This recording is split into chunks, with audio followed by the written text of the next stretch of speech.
হযরত আলকামার ইতিহাস শুনলেন, সুবহানাল্লাহ। যদি মা একবার দোয়া করে দেয়, আমার রাসূলুল্লাহ বলেছেন গোটা দুনিয়ার লোকের অপেক্ষা সবচাইতে বেশি তাড়াতাড়ি দোয়া কবুল হয় ছেলের হকে যদি মা দোয়া করে, মায়ের দোয়া কবুল হয়ে যায়। জোরে বলেন সুবহানাল্লাহ। বিখ্যাত সাহাবী নবী পাক সাল্লাল্লাহু তাআলা আলাইহি ওয়াসাল্লামের হুকুম পাওয়া মাত্রই অলিতে গলিতে শুধু ঘুরে বেড়ায়, বলে বেড়ায়। মাইকিং ছিল না, তো সেই যুগে মাইকের ব্যবস্থা ছিল না। একজন সাহাবী রাস্তায় রাস্তায় বলে বেড়াচ্ছে, আমার রাসূলুল্লাহ ডেকেছে, যুদ্ধের ময়দানে যেতে হবে, তোমরা বাড়িতে অপেক্ষা না করে, বাড়িতে দেরি না করে যত তাড়াতাড়ি পারো তোমরা বাড়ি থেকে বেরিয়ে যাও, আমার নবী মুস্তাফার নিকটে হাজিরি দিয়ে দাও। আজকে যুদ্ধের ময়দানে যেতে হবে বাবা। আমার বিশ্ব জগতের নবী আকা মুস্তাফা তিনি নিজের জায়গাতে বসেছিলেন। সাহাবায়ে কেরামরা ধীর গতিতে নবীর কাছে আসতে আরম্ভ করলেন। এক এক করে সাহাবায়ে কেরামগণ নবী মুস্তাফার কাছে এসে বসলেন। নবী আমার যুক্তি পরামর্শ দিলেন, তরবারি কিভাবে চালাতে হবে, কোন দিক থেকে তোমাকে যুদ্ধের ময়দানে নামতে হবে, কিভাবে তোমাকে যুদ্ধ করতে হবে, কোরআনকে বাঁচাতে হবে, ইসলামকে বাঁচাতে হবে। এই শিক্ষাটা আমার রাসূলুল্লাহ সাহাবায়ে কেরামের মাঝে তিনি দিতে শুরু করলেন। সাহাবায়ে কেরামরা ছিলেন যিনারা নবী মুস্তাফার কথা শোনার পরে, শিক্ষা নেওয়ার পরে তিনারা যেন হাঁটতে আরম্ভ করলেন বাবা। এক এক করে তিনারা ময়দানের দিকে অগ্রসর হলেন ধীর গতিতে।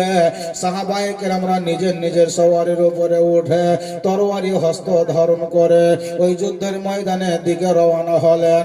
হঠাৎ করে দেখা গেল একটা যুবক যেন সাহাবী এসে হাজির হলো। আসার পরে বলছে, আসসালাতু আসসালামু আলাইকা ইয়া রাসূলুল্লাহ, আসসালাতু আসসালামু আলাইকা ইয়া হাবিবাল্লাহ। নবী গো,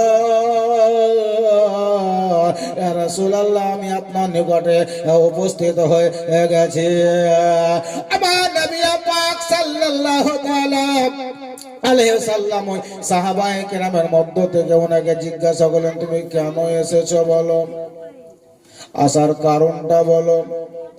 তিনি বলছেন, ইয়া রাসূলুল্লাহ, ইয়া হাবিবাল্লাহ, নবী গো, আমি আপনার মুখ থেকে শুনেছি ইয়া রাসূলুল্লাহ, আপনি আপনার নবুয়াতের জবানে ব্যক্ত করেছেন যুদ্ধের ময়দানে গিয়ে যদি তরবারি হস্ত ধারণ করে যুদ্ধ করতে করতে যদি আমি শহীদ হয়ে যাই, ইয়া রাসূলুল্লাহ, ওই সমস্ত শুহাদা হবে জান্নাতি। তাই ইয়া রাসূলুল্লাহ, আমি যুদ্ধের ময়দানে যাব, তরবারি চালাবো, যুদ্ধ করব নবী গো। ওই যুদ্ধের ময়দানে যুদ্ধ করতে গিয়ে যদি আমি একবার শহীদ হয়ে যাই, ইয়া রাসূলুল্লাহ, আমার আকীদা, আমার বিশ্বাস, আপনি বলেছেন মানে আমি জান্নাতি হয়ে যাব। নবী বললেন, শুনো, তুমি যুদ্ধের ময়দানে যাবে বলে, ইয়া রাসূলুল্লাহ, হ্যাঁ যুদ্ধের ময়দানে যাব। নবী জিজ্ঞাসা করছে, তুমি যখন বাড়ি থেকে বেরিয়ে আসলে, বাড়ি থেকে আসার সময় তোমার বাড়িতে মেম্বার হিসেবে কে কে ছিল, কতজন ছিল? এক এক করে বলতে শুরু করলো, ইয়া রাসূলুল্লাহ, আমার বাড়িতে মেম্বার হিসেবে এতজন ছিল। আমার নবী বললেন, ওরে পাগলা শোন, তোকে ময়দানে গিয়ে যুদ্ধ করে জান্নাতি হতে হবে না, আল্লাহ তোমার জন্য জান্নাত তোমার বাড়িতে রেখেছে।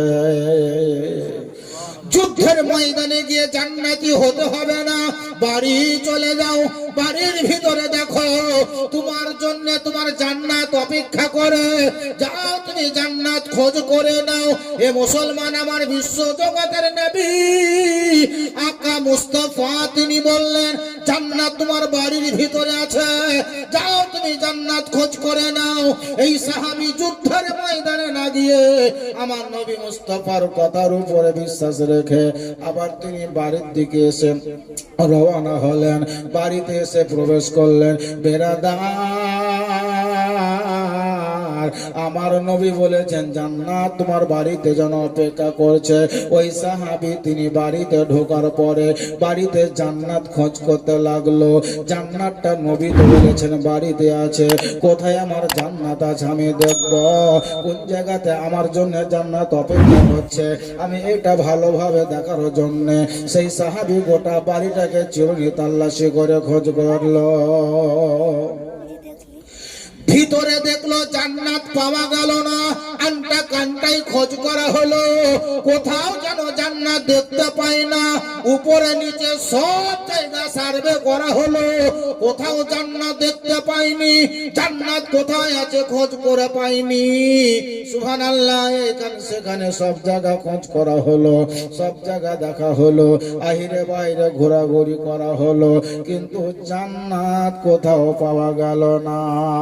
ওই লোকটা সাহাবী রাসূল যিনি ছিলেন তিনি জান্নাত না পাওয়ার কারণে আবার যেন রিটার্ন হয়ে আমার নবীর কাছে এসে হাজির হলো। আল্লাহ